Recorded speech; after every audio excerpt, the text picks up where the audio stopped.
याच्यामध्ये नवल नाही. जगामधला सगळ्यात पॉवरफुल कोण आहे त्याचीही तिथं ताकद चालत नाही.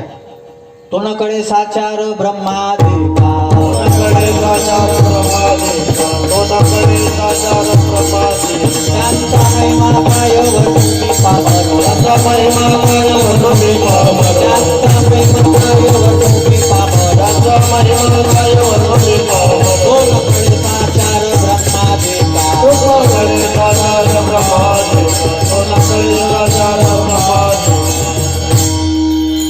शब्द बघा, शब्द तुकाराम महाराजांचे आहे. तुकाराम महाराज म्हणतात मी वर्णन करू शकत नाही, याच्यामध्ये नवल नाही.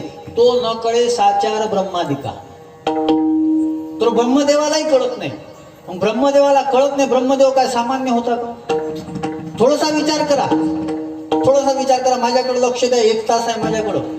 संतांचा महिमाच मला तुम्हाला सांगायचा आहे. ब्रह्मदेव सामान्य होता का? सामान्य होता का ब्रह्मदेव?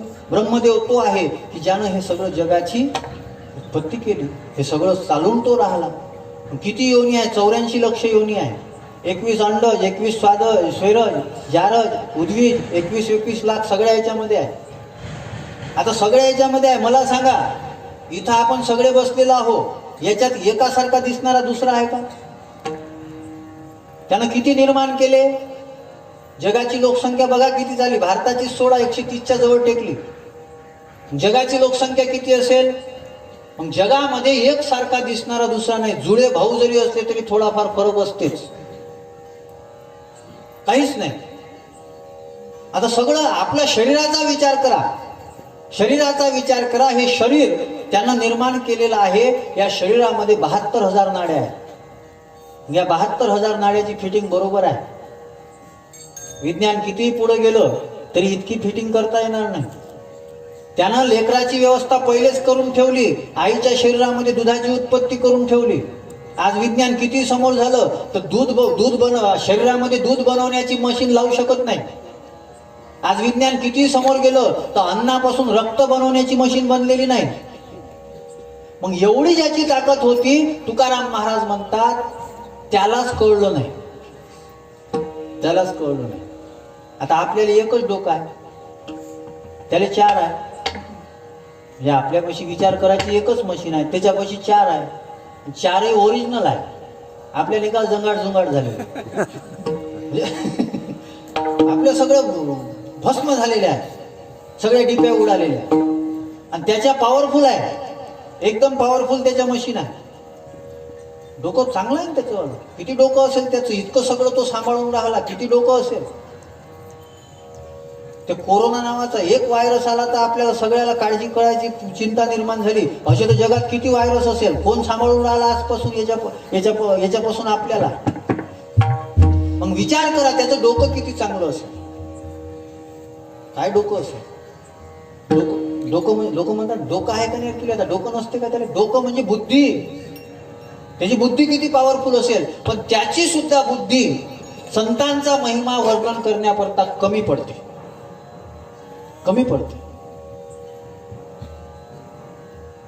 तुकाराम महाराजांचे शब्द आहे. तुकाराम महाराज म्हणतात की बोलण्यानं आता मी संतांचा वर्णन करू शकत नाही. ऐसा संताचा महिमा, ऐसा संताचा महिमा,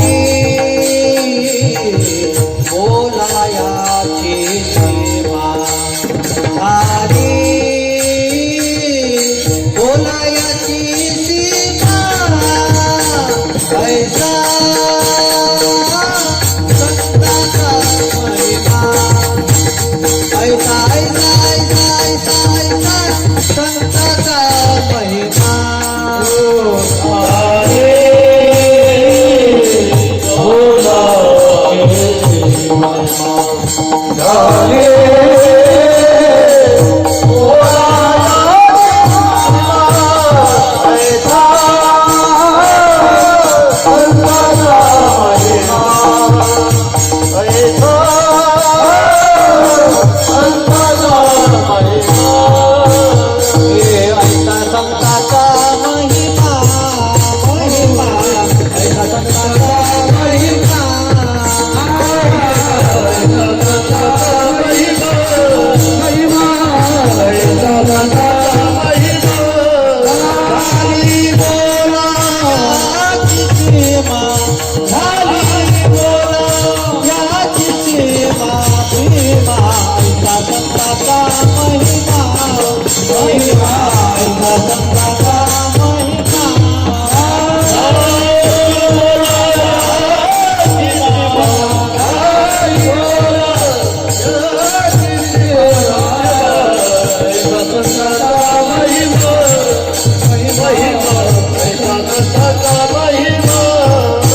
सायुज्यता जोडे ऐसा संताचा महिमा झाली बोलायाची सीमा. बोलण्यानं शक्य नाही. तुकाराम महाराजांचे शब्द आहे संतांचा महिमा तो बहुदुर्गम, शाब्दिकाचे काम नाही. आता शाब्दिकामध्येच एवढी ताकद नाही, मग आता मग पत्रकार आणि हे कुठं हे वैभव दादा नाही का त्याच्याकडेच पैसा निकाल म्हणजे संतांच्या विषयी बोलणारे, काही न्यूजवर बोलणारे, यांची कुठं ताकद पुढे कुठं यांची शक्ती आहे? यांची ताकद नाही. कीर्तनकार असतं बोलू नाही शकत, दुसरंच काहीतरी करायला लागून राहिलं. विठ्ठला विठ्ठला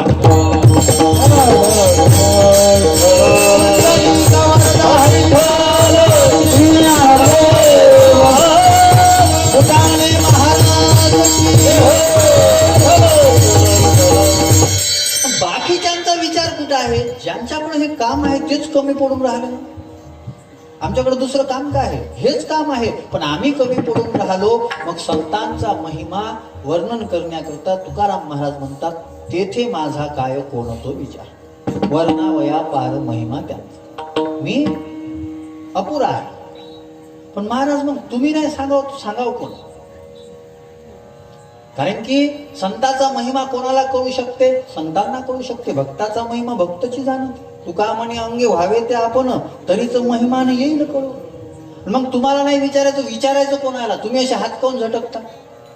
तुमच्यासारख्याने हात झटकले तर आम्ही जाऊ कोणाकडं?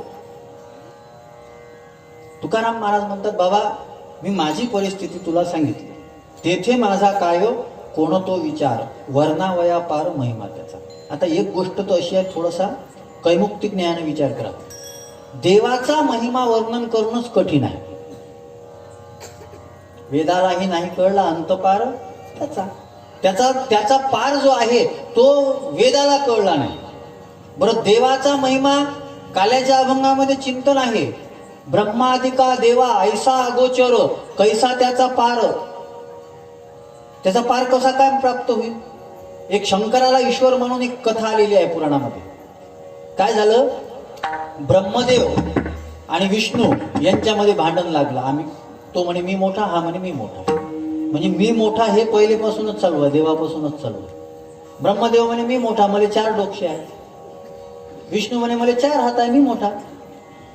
ब्रह्मदेव म्हणू लागला मी जगाचं पालन करतो, उत्पत्ती करतो. विष्णूने सांगितलं मीच तुझ्याकडे जबाबदारी दिली, मीच सगळं तयार केलं. जेणे हे विश्व निर्मिले माहित नाही का? अभंग वाचत जा. मी सगळं केलं. दोघाले सारखेच मार्क पडत होते.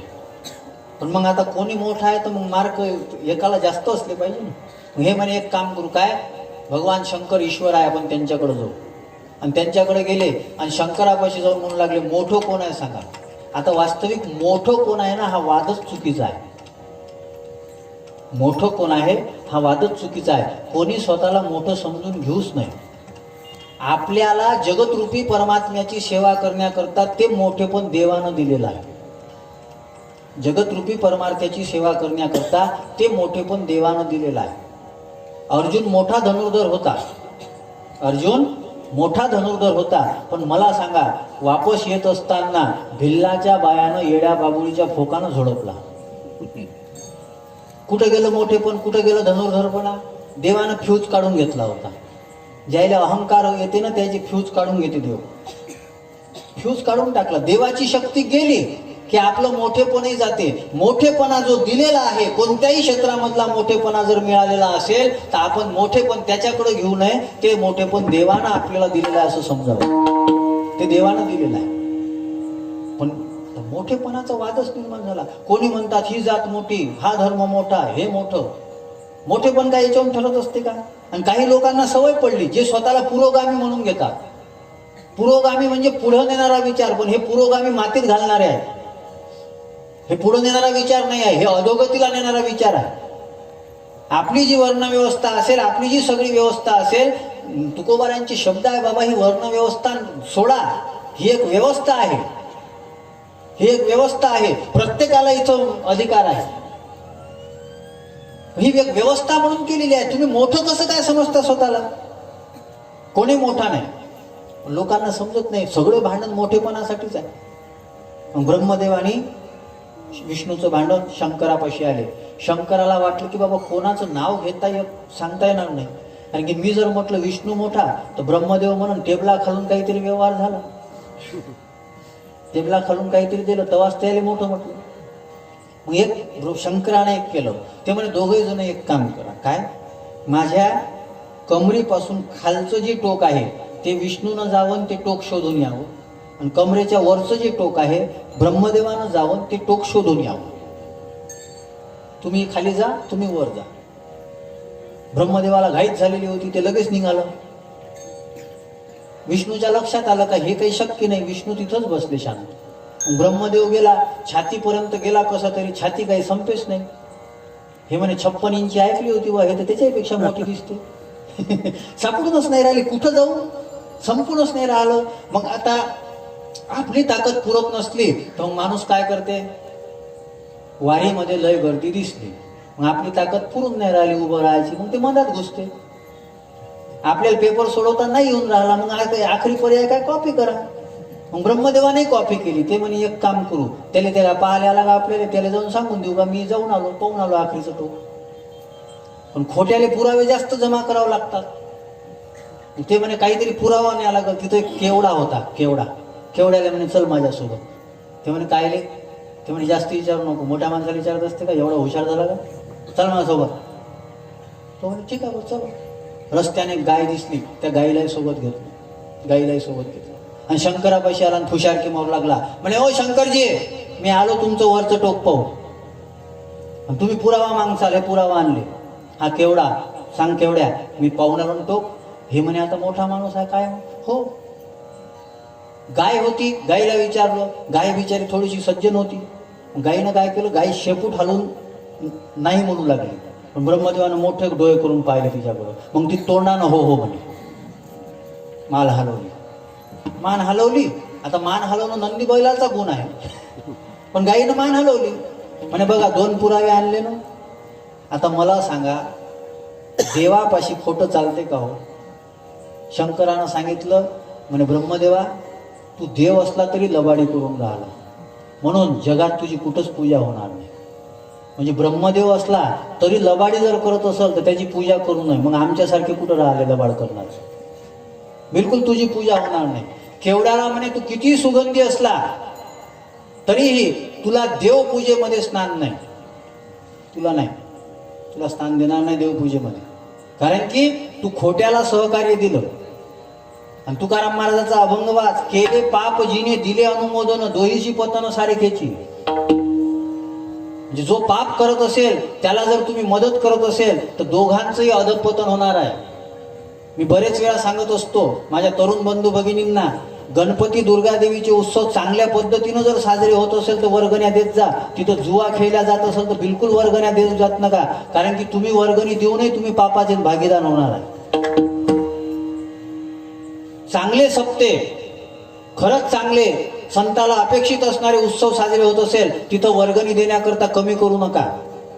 आणि जिथं कीर्तनाच्या नावाखाली तमाशे केले जात असेल तिथं बिलकुल वर्गण्या देऊ नका, कारण की ते वर्गण्या देऊनही पुण्य करता होय पाप हेच आहे. पुण्य करता होय पाप हेच आहे, दुसरं काहीच नाही.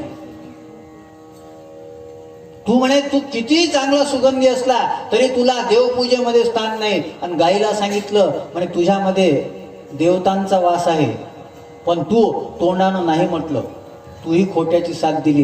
तुझ्या तोंडाची पूजा कोणीच करणार नाही, तू तोंडानं विष्टा खाशील, म्हणून गायीची पूजा मागून केली जाते. आता ब्रह्मदेवानं हा पार, देवाचा पार शोधण्याचा प्रयत्न केला, त्याला लबाडी करावी लागली, त्याला पार शोधता आला नाही. आणि आपण म्हणतो देवापेक्षाही संत जर महत्वाचे असतील, देवापेक्षाही संत जर श्रेष्ठ असतील, मग संतांचा पार कसा काय शोधता येईल. विठ्ठल विठ्ठल.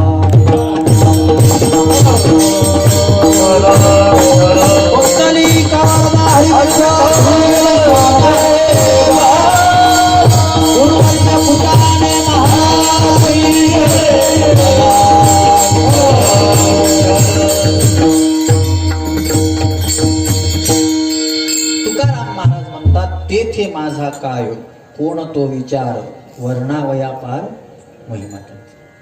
माहित नसलं तर मान्य केलं पाहिजे. तुकाराम महाराज मान्य करतात. एकदा काय झालं, एका ठिकाणी एका मोठ्या पदाकरता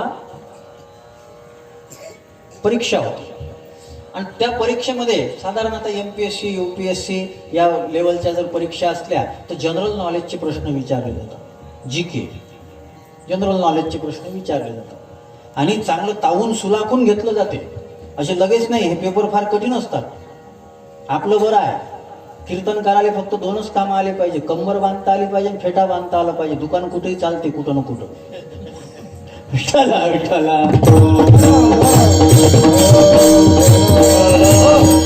एवढे लोक आपल्याकडे जिज्ञासू नाहीत. कोण दुकान मांडलं का गिऱ्हाईक आहेच कोणी न कोणी, पण तिथं चालत नाही, तिथं ते परीक्षा.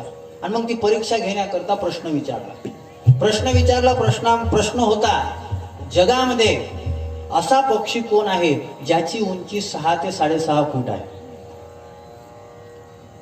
ज्याला 4 हात आहे, 2 पाय आहे, जो जमिनीवरूनही चालू शकतो, आकाशामधूनही उडू शकतो, त्याचा आकार इतका टन आहे. सगळेजण विचारात पडले, सगळ्यांना मोबाईल काढले, गुगलवर पाहू लागले. आता लोक गुरुपेक्षा गुगललाच जास्त विचारतात. काही गुगल काही देते ना, मग गुगलवर सर्च केलं, गुगलवरही सापडत नव्हतं. तो परीक्षा घेणारा सांगू लागला, काळजी करू नका, मी काही घाई करत नाही, एक काम करा, 7 दिवसामध्ये उत्तर शोधून आणा. 7 दिवसानं पुन्हा आपण इथं भेटू. 7 दिवसानंतर उत्तर शोधून आणा.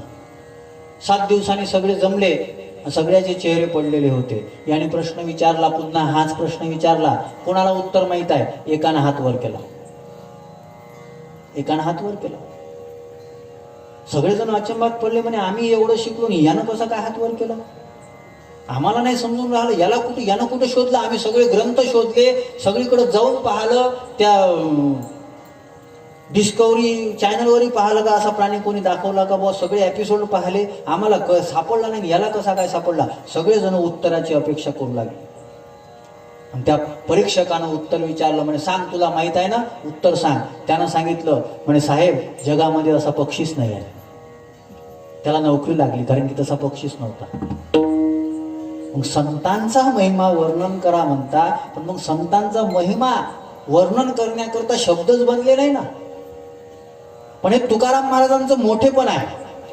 तुकाराम महाराजांची एक हातोटी आहे. तुकाराम महाराज म्हणतात, काहीही मागत नाही, पण सगळंच मागून घेतात. तुकाराम महाराज म्हणतात, आम्हाला सांगता येत नाही. इथे शब्द आहे, वर्णावया पार महिमा त्यांचा. म्हणजे महिम्याचा पार कोणता आहे ती अवघड आहे, पण महिमा सांगता येत नाही असं थोडी आहे.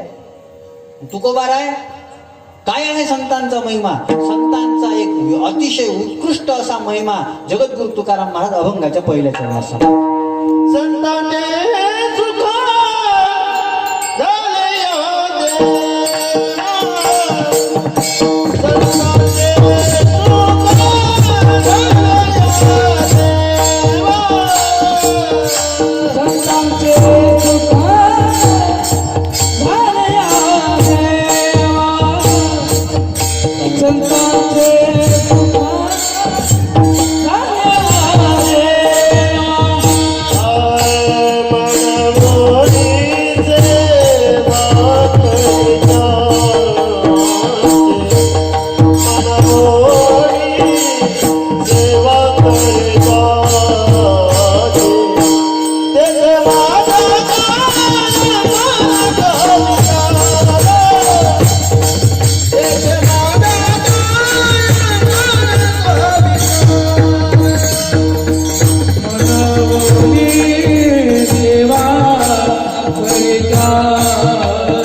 जगद्गुरु तुकाराम महाराज सेव्यतेच्या दृष्टीनं संतांचा महिमा सांगतात. बाबा, संतांचे सुख झाले या देवा.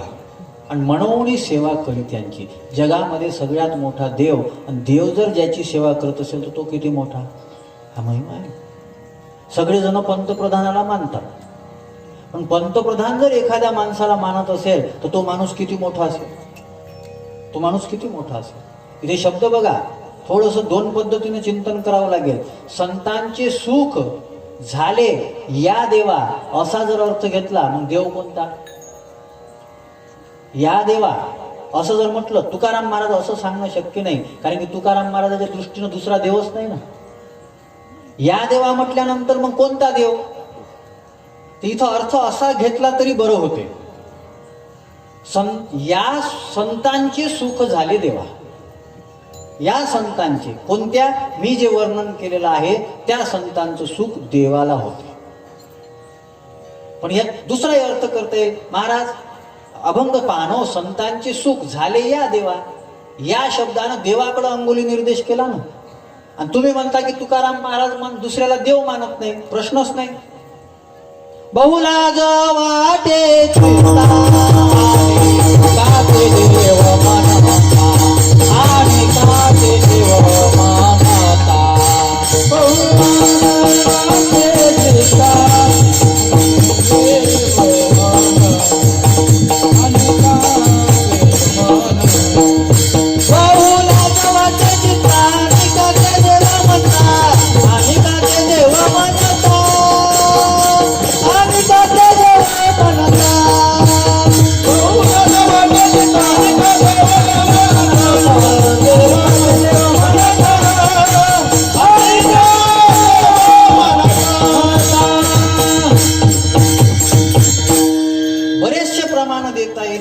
तुकाराम महाराज दुसऱ्याला देव म्हणायला तयार नाही. या देवा कोणता देवा, एकच देव आहे. वेदही सांगतो एको देव सर्व भूतेषु गुडाहा.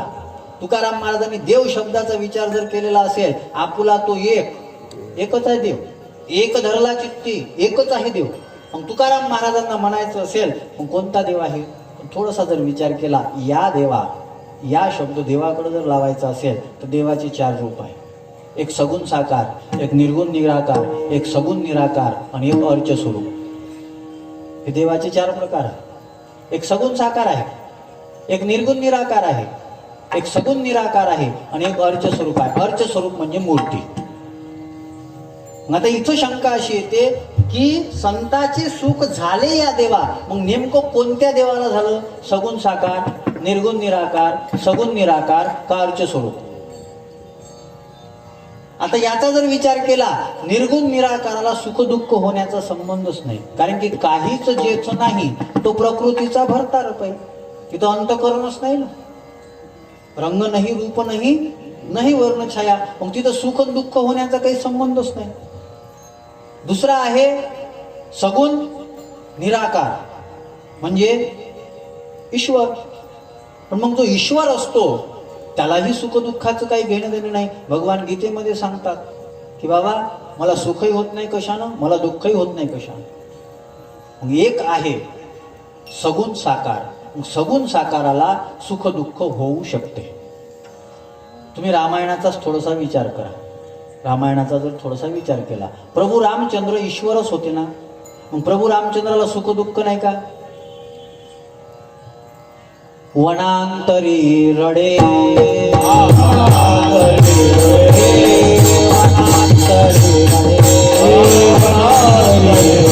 ऐसे पुरानी पवारे, ऐसे पुरानी पवारे, ऐसे पुरानी पवारे, ऐसे पुरानी पवारे, ऐसे पुरानी पवारे,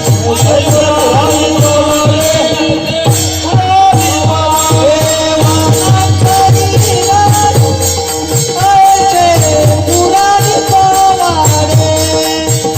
वनांतरी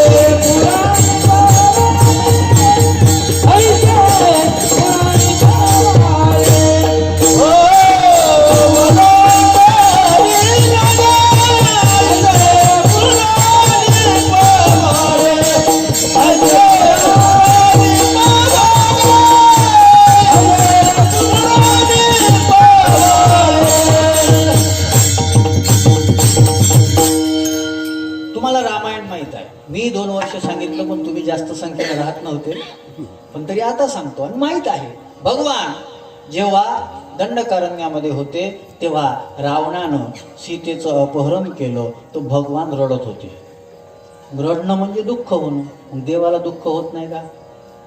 आपण मानतो की निर्गुण निराकारात दुःख होत नाही, म्हणून ती सती जी होती ती सती शंकराला म्हणते, हे कशाचं ब्रह्म, हे तर बायकोसाठी रडते. सतीनं शंका घेतली. तिचं बरोबर होतं, निर्गुण जे असते त्याला सुख दुःखाचा संबंध नाही. ब्रह्म जर त्याला म्हणता तर त्याला सुख दुःखाचा संबंध नाही. पण देव सगुण साकार जेव्हा होतो, अवतार जेव्हा घेतो, अवतार आल्यानंतर त्याला सुख दुःख होतात ना, सुख दुःख होतात ना. या या या बोलण्यावर तीन अडचणी आहे. एक, तुम्हीच तर देवाचं वर्णन केलेलं आहे. देव कसा आहे? कारण की तुम्ही कीर्तनाची सुरुवात करतानाच म्हणता ना, सर्व सुखाचे आगर. मग सर्व सुखाचा जर तो आगर आहे, मग त्याला कसं काय सुख होते? मग त्याला जर सुख होत असेल तर तो दुःखी आहे का? कारण की सुखाला कसं काय सुख होते? पाण्याला तहान लागते का? नाथबाबांना लावली, पाण्याला लागली भलतीच तहान. त्याचा अर्थ वेगळा आहे. पाण्याला कधी तहान लागते का? अन्नाला कधी भूक लागते का? अग्नीला कधी ताप होतो का? परमात्मा कसा आहे? सुखरूप ऐसा दुजा कोण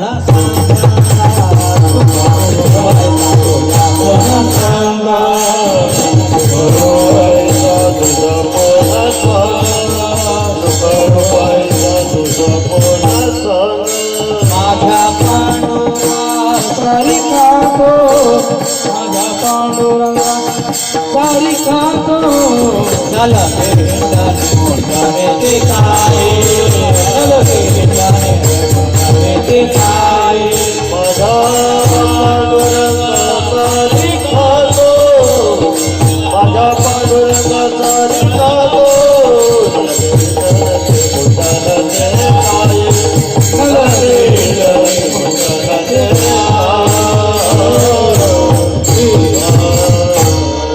तो जर सुख स्वरूप आहे, तो जर सुखरूप आहे, तर त्याला मग सुख कसं काय झालं? त्याला सुख कसं काय झालं सांगा. मग तुम्हीच तर म्हणता का तो सुखरूप आहे, मग तुम्ही खोटं बोलता. मग हे नेमकं काय आहे?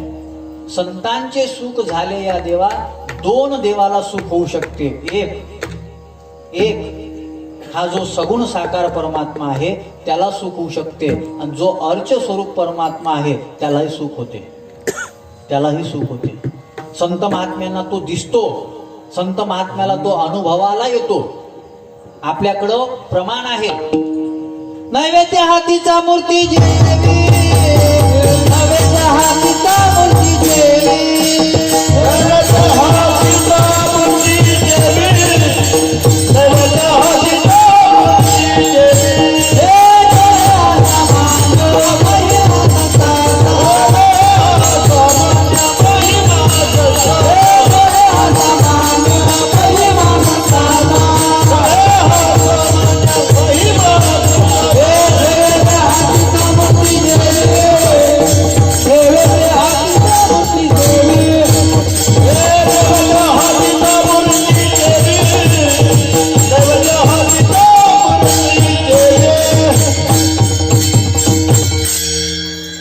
नामदेव महाराजांचं चरित्र आपल्या डोळ्यासमोर आहे. नामदेव महाराजांच्या मुळं त्या मूर्तीला सुद्धा सुख होत होतं. मूर्तीमधला ईश्वर संतांच्या अनुभूतीला येतो, निश्चित येतो. तुकाराम महाराजांचे जीवन बघा. तुकाराम महाराजांच्या जीवनामध्ये सुद्धा एक प्रसंग आहे. तुकाराम महाराज चिंचवडला चिंतामणी देव यांच्याकडे एकदा गेले. चिंतामणी देव गणपतीचे उपासक होते. मग गणपतीचे उपासक होते. तुकाराम महाराज आले, आणि तुकाराम महाराज आल्यामुळं चिंतामणी देव म्हणतात, तुकोबा आले तुम्ही, आता आले तर एक काम करा, जेवण करूनच जा, जेवण करून जा. जुना काळ होता, त्या काळाचा जर विचार करा थोडंसं. चिंतामणी देव आणि दोघं तिकडे इकडे जेवायला बसले. तुकाराम महाराजांकरता पात्र वाढलं, आणि तुकाराम महाराज चिंतामणी देवाला म्हणतात, म्हणे देवा, आपण एकटं जेवण बरोबर नाही ना, आपल्या देवालाही जीव घातलं पाहिजे सोबत. तुम्ही गणपतीला बोलवा, मी पांडुरंगाला बोलवतो. आता चिंतामणी देव होते, ते मूर्तीच्या समोर जाऊन बसले आणि मूर्तीच्या समोर जाऊन बसल्यानंतर गणपतीला धावा करू लागले. गणपती जेवायला ये. तुकाराम महाराज गेले तिथं आणि तुकाराम महाराज म्हणतात, देवा गणपती जेवायला येणार नाही सध्या. ते म्हणे का? म्हणे गणपती इथं आहेच नाही. तू गेला कुठं? तो म्हणे समुद्रामध्ये त्यांचा एक भक्त बुडून राहिला, त्याला वाचवण्याकरता गेला गणपती. तुकाराम महाराजाला दिसला तो कुठं गेला.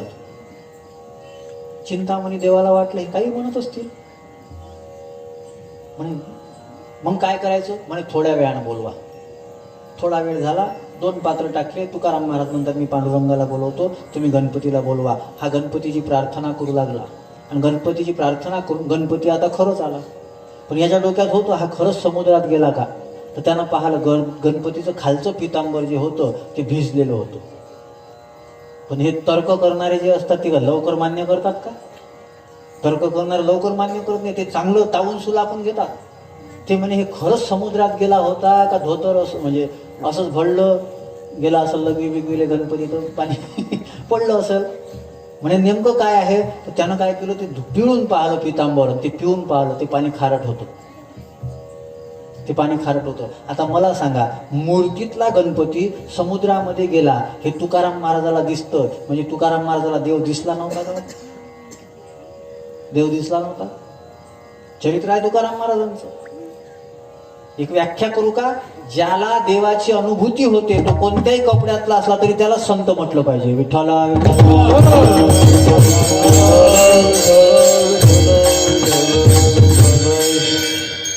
म्हणजे अर्च स्वरूपालाही सुख होते. अर्च स्वरूपालाही सुख होते. तुम्ही विचार करा, ज्या वेळेस पंढरपूरच्या पांडुरंगाच्या मंदिरामध्ये तुकाराम महाराजांसारखे, चोखोबा रायासारखे, नामदेव महाराजांसारखे, एकनाथ महाराजांसारखे संत जात असतील, त्यांना किती आनंद होत असेल. म्हणजे या संताचं सुख 2 देवाला होते. एक म्हणजे सगुण साकाराला होते आणि एक म्हणजे अर्च स्वरूप असणाऱ्या त्या मूर्तीला सुद्धा या संताचं सुख होते. पण महाराज, शंका एक कायम आहे, संताचं सुख देवाला होते, मग संताचं सुख देवाला जर होते तर संत सुखरूप नाही का? संत सुखरूप आहे. कोणता देव सुखरूप आहे? आनंद, अद्वय, नित्य, निरामय. हे जे निर्गुणाचं वर्णन केलेलं आहे तो आनंद रूपच आहे. पण मी मगाच सांगितलं की जो परमात्मा अवताराला येतो, मग मनुष्य देह धारण करतो, तर मनुष्य देहाचे जे काही भाव असतील ते त्याला लागतात, त्याला निश्चित लागतात. मग त्याला जर ते भाव लागलेले आहे तर ते भाव लागल्यानंतर मग त्याला सुखही होते, दुःखही होते. दुसरं कारण, सुख होण्याचं दुसरं कारण, माणसाची इच्छा पूर्ण झाली तर त्याला सुख होते. इच्छा पूर्ण झाली तर सुख होते. कीर्तनकार असेल तर कीर्तनकाराला सुख कधी होते? सगळं सुंदर वातावरण आहे, टाळकरी गाणारे वाजवणारे सुंदर आहे, लोकही चांगल्या पद्धतीनं ऐकून राहिले, कीर्तनकाराला सुख होते. काही कीर्तनकाराला सुख कधी होते? पाकिट पाहिल्यानंतरच होते, त्याच्याशिवाय तोही विषय आहे. कारण की त्याची इच्छा ती असते ना, त्याची इच्छा ती जेव्हा पूर्ण होते तेव्हा त्याला सुख होते. मग आता देवाची कोणती इच्छा आहे? कारण की देवच म्हणतो की मला काही इच्छा नाही, मला काही घेणं देणं नाही, काहीच संबंध नाही. मग देवाला इच्छा नाही का? थोडासा विचार करा. देवाला इच्छा आहे. एकाकीनं रमते बुधा, त्याला एकट्याला करमलं नाही. एकलेची न कंटेची म्हणून निर्माण केली 14 भुवने. त्याने हे सगळं जग निर्माण केलं, त्याला एकट्याला करमलं नाही. त्याला वाटत होतं यांना निर्माण करावी, सृष्टी निर्माण करावी, मग ती सृष्टी माझा विचार करेल. पण अडचण अशी झाली की जे मोहासक्त झालेले आहे, जे विषयासक्त झालेले आहे, जे सगळे गंजाटलेले आहे, संसारानं गंजाटलेले आहे, त्यांना देवाला त्यांच्यापासून सुख झालंच नाही. मग देवाला सुख कोणाकडून झालं? देवाला सुख झालं संतांकडून. त्याची एकाकीपणाची जी खंत होती ती खंत कोणी पूर्ण करून दिली? ती खंत या संतांनी पूर्ण करून दिली. म्हणूनच वैकुंठ सोडून तो परमात्मा संतांच्या घरामध्ये येऊन राहतो. या सुखा कारणे देव वेडावला, वैकुंठ सोडून संत सदनी राहिला. सुख होते त्याला. कारण की हे जे संत असतात ना, हे संत देवाच्या सुखाचा विचार करतात. तुकाराम महाराजही तसेच आहे. तुकाराम महाराज देवाला म्हणतात, देवा माझं जसं कसं काय करायचं असेल तुला त्रास देत नाही. आता तुझं कळेल ते कळेल, आता तुझं तारीशी तारी तारी मारी, जवळी अथवा दूरी झाली, झाली संसारी अथवा नको. हो शरणालो नेनाचे पणे, शरणालो नेनाचे पणे.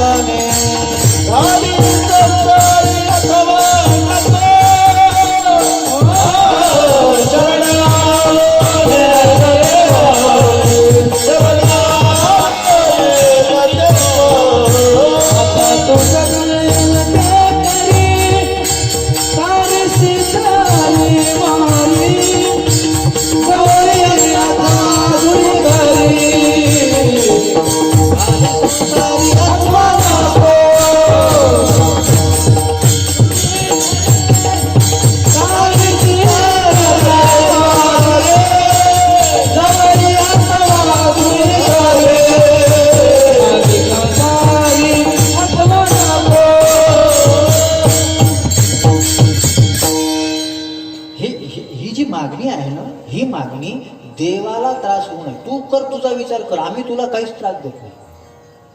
संतांचं जीवनच असं असते बघा. शंकर महाराज कंधारकर एक गोष्ट सांगायची. वारकरी संप्रदायातील फार मोठे व्यक्तिमत्व, ती एक गोष्ट सांगायची. म्हणजे काय झालं, देवाला 16,108 पत्न्या होत्या. 16,108 पत्न्या होत्या. पण देव जेव्हाही बोलायचा तेव्हा हेच बोलायचा, माझ्यावर गोकुळातल्या गवळणी इतकं प्रेम कोणीच करत नाही. तो नेहमी नेहमी तेच म्हणायचा. आता हे 1-2 वेळा यांनी ऐकलं, पण यांना काही ते सहन होत नव्हतं. ते म्हणे, हा असं का म्हणतो बरोबर, आम्ही काय प्रेम करत नाही का? रुक्मिणी म्हणे, मी हळद दुसऱ्याची लावली, लग्न तो असं केलं.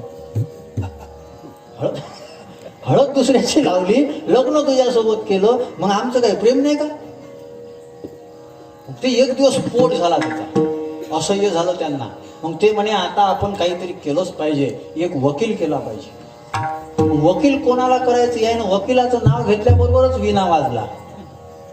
आले बा नारद. वकील काम करायचं म्हटलं का नारद पहिलेच येते. नारद आले आणि हे म्हणू लागले, का हो नारदजी, तुम्ही साधू आहात, संत आहात, म्हणजे तुमच्या देवाला काही सांगा ना. काय झालं म्हणजे आमचा आक्षेप आहे त्याच्यावर. आम्ही त्याच्याकरता सगळं सोडून दिलं, त्याच्यासोबत लग्न केलं, आम्ही त्याच्यावर इतकं प्रेम करतो, पण त्या आम्हाला टोमणं त्या गवळणीच देते. त्या गवळणीसारखं माझ्यावर कोणीच प्रेम करत नाही, त्या गवळणीसारखं माझ्यावर प्रेम करत नाही. नारद म्हणे, एक काम करतो, काय, मी त्याला जाब विचारतो. नारद गेले. नारद गेल्यानंतर नारद म्हणून नारद काही जाब विचारणार त्याच्या पहिले देवानं सोंग करणं सुरू केलं. देवानं जे पोट दुखायचं सोंग करणं सुरू केलं आणि जोरानं आवाज दिले, नारदा, नारदजी, आता काही खरं नाही, आता काही जगत नाही मी, आता नाही जगत. नारद म्हणे, देवा काय झालं? झालं काय? म्हणे, माझं खूप पोट दुखून राहा. म्हणे, मग एक काम करू का? काय? राजवैद्याला बोलू? ते म्हणे, त्याच्यापाशी दवाई नाही. ते म्हणे, मग गॅस्ट्रोएंट्रोलॉजिस्ट, पोटाचा तज्ञ, त्याला बोलावू का? ते म्हणे, काय कोणालाही बोलवलं तरी बसत नाही. मग काय करावं लागेल? म्हणे, माझ्यापाशी इलाज आहे. काय इलाज आहे? म्हणे, एक काम करावं लागते. काय? माझ्यावर प्रेम करणारे जे असेल त्याच्या पाया धुवून त्याच्या पायाचं तीर्थ माझ्यासाठी आणावं लागते, तेव्हा माझं पोट बसते.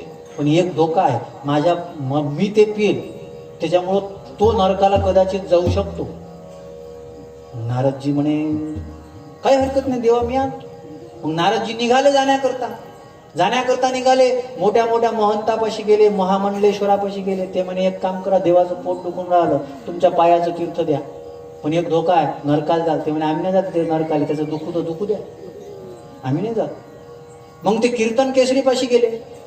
ते म्हणे, मोठ्या मोठ्या गोष्टी सांगता कीर्तनात, माझा देव, माझा पांडुरंग, मग द्या पायाचं तीर्थ.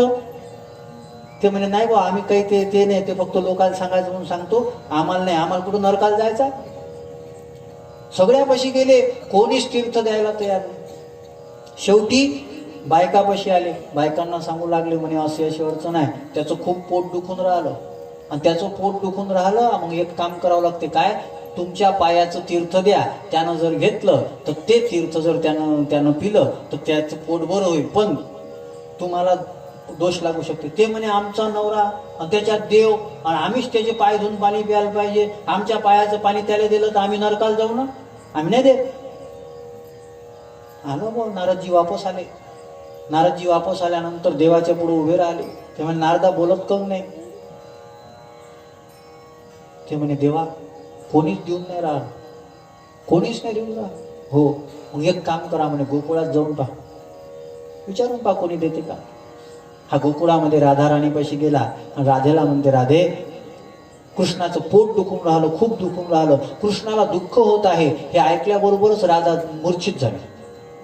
नारदजीनं पाणी वगैरे शिंपलं. म्हणे अगं त्याला काही झालं नाही, पण त्याला दवाई पाहिजे. म्हणे कोणती दवाई पाहिजे? म्हणे त्याच्यावर प्रेम करणाऱ्या कोणातरी भक्ताच्या पायाचं तीर्थ जर त्याला दिलं तर त्याचं पोट बरं होईल, पण देणाऱ्याला दोष लागू शकतो, तो नरकाला जाऊ शकतो. नारदाच्या समोर राधेनं पाय समोर केले. म्हणजे नारदजी पाय धुवान तीर्थ घेऊन जा. ते म्हणे नरकाला जावं लागलं तर? तो म्हणे माझा देव जर सुखी राहत असेल तर त्याच्यासाठी मी नरकालाही जायला तयार आहे, मी नरकालाही जायला तयार आहे. नारदाने तीर्थ घेतलं आणि तीर्थ घेऊन नारद देवापाशी आले. आणि देव आता विचारू लागला, पोट तर बसलोच होतो, सोंगाड्याच आहे, पोट दुखतच नव्हतं तर बसायचा काय संबंध आहे? तो म्हणे देवा पोट तीर्थ आणलं. ते म्हणे नारदा माझ्या बायकोनं तुला इथं ज्याच्यासाठी पाठवलं होतं, म्हणे माझ्यावर प्रेम गोकुळातल्या गवळणीसारखं दुसरं कोणी करत नाही, दुसऱ्या कोणाचं नाव घेऊ का, तुमचं घेऊ का, तुम्ही बी तर हरिभक्त परायणच आहे. नारदानं विचार केला, मला का सुचलं नाही, मी तर त्याचंच भजन करतो. नारदानं मान्य केलं की कृष्णावर जे खरं प्रेम करतात त्या गवळणीच करतात.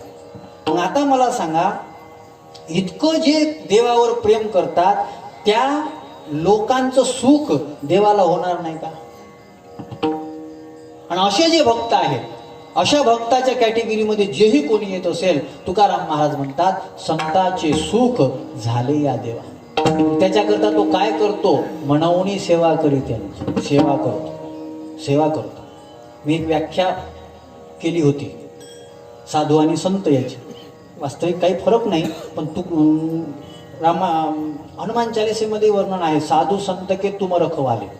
मग साधू संत का म्हटलं, याच्यामध्ये थोडासा फरक आहे. साधू तो असतो की जो देवावर प्रेम करतो, पण संत तो असतो देव त्याच्यावर प्रेम करतो. साधू तो असतो जो देवाची पूजा करतो, आणि संत तो असतो देव त्याची पूजा करतो, देव त्याची पूजा करतो. आणि अशा संताची काय करू शकतो देव, काय करू शकतो? तुकाराम महाराज म्हणतात त्याची सेवा करतो. सेवा कोणती करतो?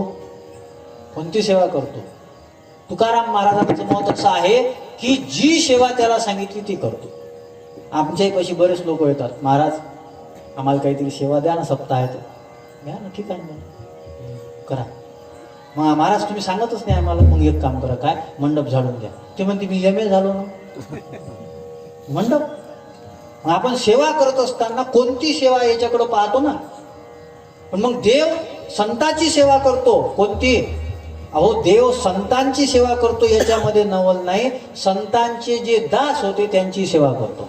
दास सेवकाचा होय साचा अंकित, दास सेवकाचा होय साचा अंकित, दास सेवकाचा होय साचा अंकित, दास सेवकाचा होय गारवंता बळीचा सारथी झाला अर्जुनाचा, दास सेवकाचा होय साचा अंकित, दास सेवकाचा होय साचा अंकित, दास सेवकाचा होय साचा अंकित, दास सेवकाचा होय साचा अंकित. तुकाराम महाराज म्हणतात कोणती सेवा करतो. मी थोडंसं महाभारतामधलं प्रसंग पहा. भीष्माचार्याकडं जेव्हा कृष्णानं द्रौपदीला नेलं तर हा बाहेर नव्हता बाहेर उभा होता. बाहेर काय करत होता? द्रौपदीच्या चपला वागवत होता. आता मग चपला वागवणं काय चांगलं काम आहे का? चपला वागवते का कोणी कोणाची? हा चपला म्हणजे किती काम. अहो, कोणतंही काम करण्याकरता साधा वया भक्ती काज नाही लाज धरीत. तो लाजच करत नाही. कोणतं काम करायचं, कोणतंही काम करू शकतो. त्या चोखोबारायाच्या पत्नीचं बाळच कोणच केलं. आता याला काय कमी होतं? यानं फोन लावला असता, हॅलो मी पांडुरंग बोलतो, पाठव धन्वंतरी काहीतरी पाठव, गेलं नसतं का कोणी? पण यालाच संतांच्या संदर्भामध्ये जर कोणी असेल तर त्याची सेवा करण्याकरता याला खूप आनंद होतो. का हो महाराज, तुम्हीच तर आता सांगितलं का तो कसा आहे? निर्गुण आहे. तो सेवा करतो म्हणजे नेमकं काय करतो? तुकाराम महाराज म्हणतात, निर्गुण आकार झाला गुणवंत. तो गुणवंत झाला, पण काय कोणती सेवा करतो?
निर्गुण असलेला आकाराला येतो, गुण धारण करतो आणि गुण धारण करून तो गुणवान बनतो. वास्तविक तो निर्गुण आहे.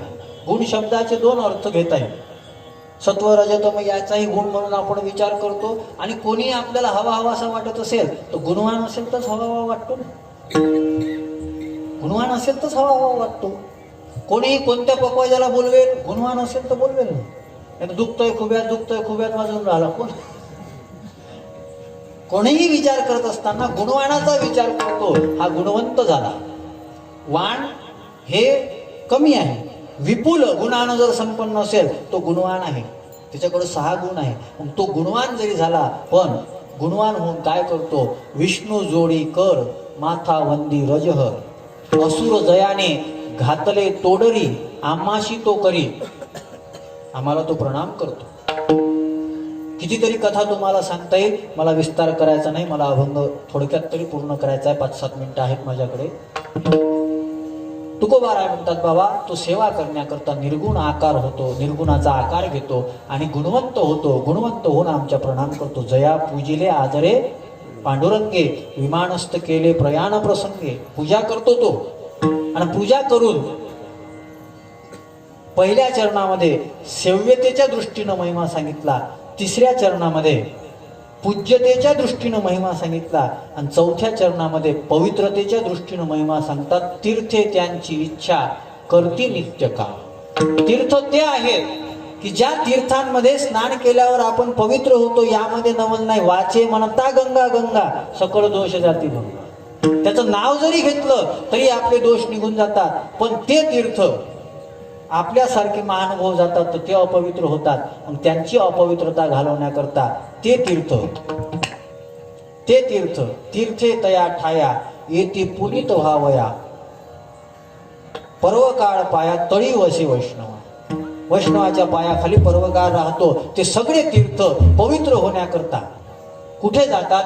संतांकरता जातात. म्हणजे तीर्थ पवित्र आहे, पण तीर्थांनाही पवित्र करणारे जर संत असतील तर संत किती पवित्र असतील? किती पवित्र असतील? पवित्र सोवडी तीच एक भूमंडळी. तुकोबाराय शब्द वापरतात. पवित्र जर कोणी असेल तर तेच आहे, तेच पवित्र आहे. थोडासा विचार करा. तुकोबाराय आणि कृष्ण परमात्मा, कृष्णानं धर्मा करता का होईना असत्याचा आधार घेतला, पण तुकाराम महाराज मान्य करत नाही. तुकाराम महाराज युधिष्ठिराला नावच ठेवतात. तुकाराम महाराज म्हणतात, त्यानं कशाही करता जरी केलं असेल पण मला मान्य नाही, त्यानं असत्य घेतलं. किती पवित्रता आहे, किती पवित्रता आहे. त्यांच्यासारखे कोणीच पवित्र नाही. ते तीर्थांनाही पवित्र करू शकतात. तुकाराम महाराज पवित्रतेच्या दृष्टीने सांगतात. पण तुकाराम महाराजांच्या लक्षात आलं, आपले अभंग सामान्य लोक वाचणार आणि सामान्य लोकांना हे काही समजत नाही. कारण की पारमार्थिक मान्यता ही वास्तविकता लोकांकरता महत्वाची नाही, सांसारिक मान्यताच लोकांकरता महत्वाची आहे. सांसारिक मान्यता. मी तुम्हाला एक सोपं उदाहरण देतो. सोपं उदाहरण आहे. सगळ्या शास्त्रांनी, सगळ्या संतांनी मनुष्य देह ज्याला प्राप्त झालेला आहे त्याला भाग्यवान म्हटलं. भाग्य आले ती मनुष्य देहा. भरतखंडी नरदेह प्राप्ती हे तो परम भाग्याची संपत्ती. गोस्वामी तुलसीदास महाराजही म्हणतात, बडे भाग मानुष तन पावा. झालं, ठीक आहे सगळं. मनुष्य देह ज्याला भेटलेला आहे तो भाग्यवान आहे. एकदा काय झालं, एक माणूस रस्त्यानं चालला, त्याला मूळबाळच होत नव्हतं. मूळबाळ होत नाही, तो रस्त्यानं चालला, दुःख होतं. आता दशरथालाही दुःख होतं ना, पुत्र हिनस्य मे राज्य सर्व दुःखाय कल्पते. दशरथालाही दुःख होतं, तसं यालाही दुःख होतं. आणि तो रस्त्यानं जाता जाता त्याला एक कुत्री दिसली, तिला 5-6 पिल्लं होती. हा काय म्हणे, कुत्री किती भाग्यवान आहे, तिले 5-5 लेकर आहे, मला एकही नाही. आता पारमार्थिक वास्तव हे आहे की याला मनुष्य देह प्राप्त झाला, हा भाग्यवान आहे. व्यावहारिक मान्यता, याला कुत्री भाग्यवान दिसते, याला कुत्री भाग्यवान दिसते. मग हे सगळं मी सांगतो की संतांची सेव्यता इतकी मोठी आहे, संतांची पूज्यता इतकी मोठी आहे, संतांची पवित्रता इतकी मोठी आहे. पण लोकांना संत कसे पाहिजे, ते प्रसिद्ध किती आहे, ते आपल्याला देऊ काय शकतात. तुकाराम महाराज म्हणतात, त्याही दृष्टीनं ते महिमावानच आहेत. कारण अष्टमहासिद्धीचा कोण आला पाड, त्यांच्याकडे अष्टमहासिद्धी आहे. रिद्धी, घरदार, धन, संपत्ती, याला रिद्धी म्हणता येईल. मग रिद्धी जर चिल्लर समजलं तर सिद्धी 2000ची नोट आहे. सिद्धी 2000ची नोट आहे. आणि संताकडे एक सिद्धी नाही, हनुमंतराय अष्टसिद्धी. आणि भागवतामध्ये अष्टसिद्धी सांगितली. अनिमा, लघिमा, गरिमा, महिमा, प्राप्य, प्राकाप्य, ईशित्व, वशित्व, 8 प्रकारची सिद्धी आहे. संतांकडे हे सिद्धी आहे. आणि लोक नमस्कार कोणाला करतात, हे पूज्यता आणि हे याला लोक नमस्कार करत नाहीत. लोक नमस्कार कशाला करतात? मला एक गोष्ट सांगा, सोपी गोष्ट सांगा. आपण प्रसिद्ध कीर्तनकाराच्या कीर्तनाकरता गर्दी जास्त करतो का शुद्ध कीर्तनकाराच्या कीर्तनाकरता गर्दी जास्त करतो? प्रसिद्ध. मग आपण महत्व कशाला दिलं? मान्यता, मान्यतेला महत्व दिलं. पण एक वाक्य बोलू का? संसारातला सर्वश्रेष्ठ जरी असला, परमार्थातल्या कनिष्ठ व्यक्तीच्या समोर तो नालायक आहे. तो नालायक आहे, किती सर्वश्रेष्ठ असेल. कारण की संसारातली जी सर्वश्रेष्ठता आहे ती टिकणारी नाही, तो भास आहे. एकीकडं तांब्यात पाणी आहे, तांब्यामध्ये पाणी आहे, आणि एकीकडं सागर आहे पण मृगजळाचा आहे. मला सांगा, मृगजळातला सागर महत्वाचा का तांब्याभर पाणी महत्वाचं? पाणी तांब्याभर जरी असलं तरी तहान भागवणार आहे. मृगजळातलं जे सागर आहे तो आपल्या काही उपयोगाचा नाही. सांसारिक अवच्छेदकानं आलेलं मोठेपण नष्ट होणार आहे, पण पारमार्थिक लोकांची अडचण एकच आहे, लोक वास्तवता स्वीकारत नाही, मान्यतेला महत्व देतात. मान्यता लोकांच्या बदलत नाहीत. म्हणून तुकाराम महाराजांना म्हणावं लागलं, अष्टमहासिद्धीचा कोण आला पाड. कारण की संतांना रिद्धी सिद्धी आवडत नाहीत. सिद्धी लावी पिसे कोणतया पुसे. तुका म्हणे अहो प्रपंच गाडा, थोरली ते पिढा रिद्धी सिद्धी. संत महात्म्यांना हे मान्य नाही, पण त्यांना याचा वापर करावा लागला. जगोद्धारासाठी धरिला अवतार, मिरवला बळीवार सिद्धाईचा. त्या सिद्धाईचा वापर त्यांना करावा लागला.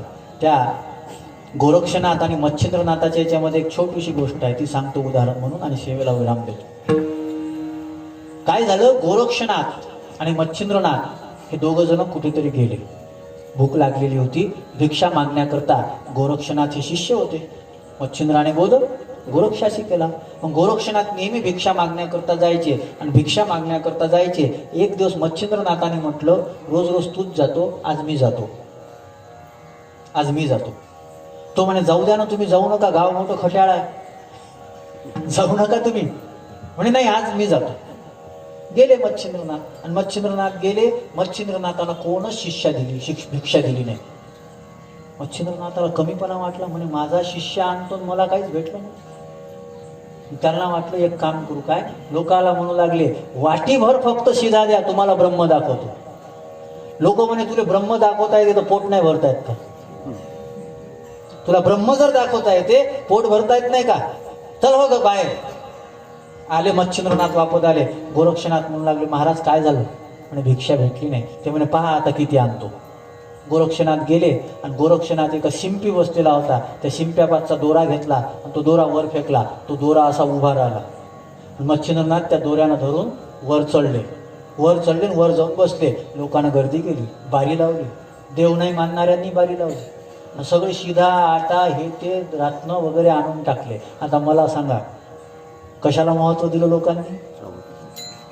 ब्रह्म नाही पाहिजे लोकांना, ब्रह्म नाही. मच्छिंद्रनाथाला म्हणे ब्रह्म तुमच्याच पाशी ठेवा. गोरक्षनाथाने सिद्धी वापरली. संतांकडे सिद्धी असते, हे जगाकरता त्यांना वापर करावा लागतो. पण तुकाराम महाराज म्हणतात, बाबा हे जे संत आहेत हे सामान्य नाहीत.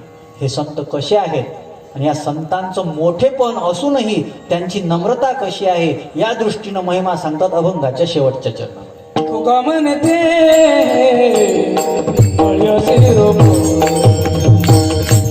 तुका म्हणते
वर्णा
बळीया शिरोमणी राहिले चरणी निकटवासी. ती ताकदवान आहे. कोणती ताकद आहे? त्यांनी बाह्य शत्रू नाही मारले, आतमधले शत्रू मारले. पण बळीयाचे अंकित आम्ही झालो बळीवंत. लाथाळीला संसार केला षडउर्मीचा मार. पण इतकं सगळं मोठेपण असून म्हणजे देव त्यांची सेवा करतो, देव त्यांची पूजा करतो. तीर्थापेक्षा ते पवित्र आहे. रिद्धी सिद्धी न पाचारिता त्या धुंडती हरिभक्ता. रिद्धी सिद्धीचं त्यांना घेणं देणं नाही, पण रिद्धी सिद्धी त्या संतांकडे जातात. पण असे असणारे संत जे बलवान आहेत, बळीया शिरोमणी आहेत, पण राहिले चरणी निकटवासे, ते देवाच्या चरणाजवळ राहतात, ही नम्रता स्वीकारतात. आणि असं या संतांचं मोठेपण आहे. अशातलेच एक संत प्रातस्मरणीय सद्गुरू गुरुवर्य फुटाणे बाबा आणि त्या फुटाणे महाराजांचं पवित्र असं अनुष्ठान इथे आहे. आपण दरवर्षी बाबांचा उत्सव साजरा करतात. 2 वर्ष मीही रामकथेच्या माध्यमातून आलो आणि आताही कीर्तनाच्या माध्यमातून बाबांची सेवा करण्याची संधी मिळाली.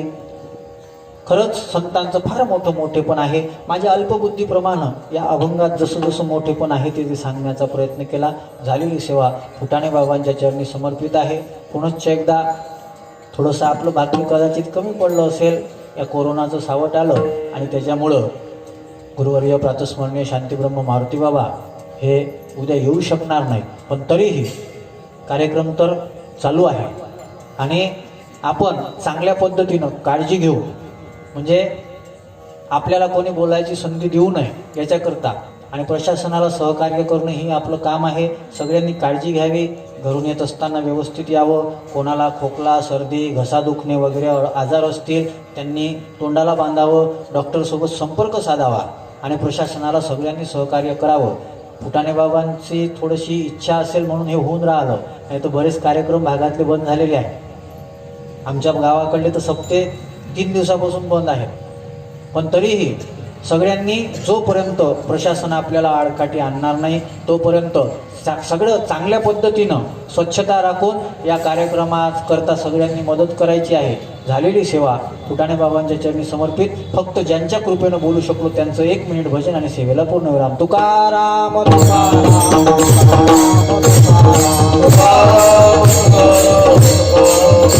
तुकाराम